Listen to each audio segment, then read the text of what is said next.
un contacteur moteur hors tension avec un ohmmètre. Donc je vais tester dans un premier temps les contacts principaux. Ici, 1, 2, 3, 4, 5, 6, donc les 3 contacts principaux que je retrouve ici.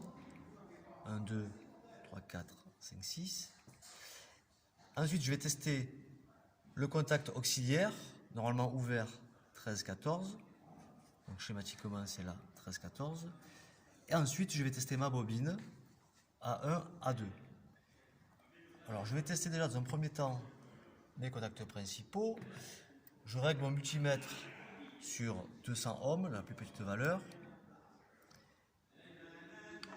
Et mon résultat attendu va être de l'ordre de 0 ohm, c'est-à-dire très faible résistance, ce qui veut dire que mon courant passe bien au travers de mon contact. Je me positionne donc sur mon premier contact principal. Voilà, ma valeur, c'est ma valeur infinie, normale parce que mon contact est ouvert. Donc j'appuie sur le noyau mobile.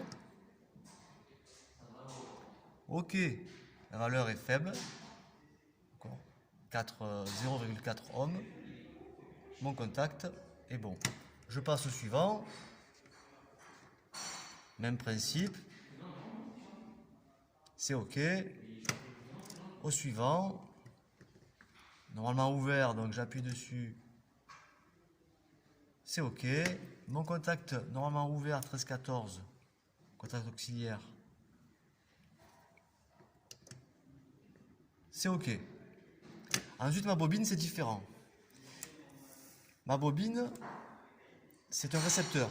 C'est-à-dire qu'il va y avoir une résistance.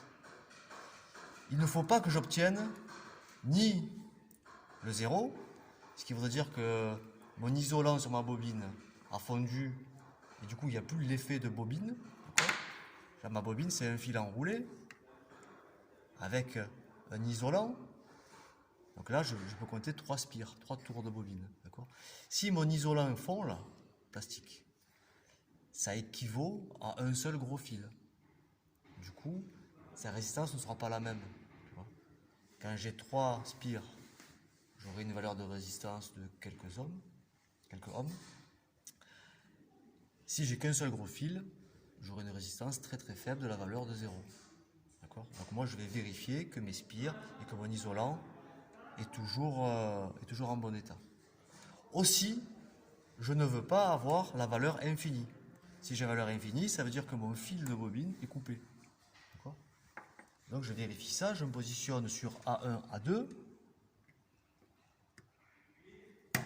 Et j'ai une valeur de 6,5 ohms. Donc pour moi, c'est OK. Mon contacteur est en bon état. Je peux le placer sur une machine.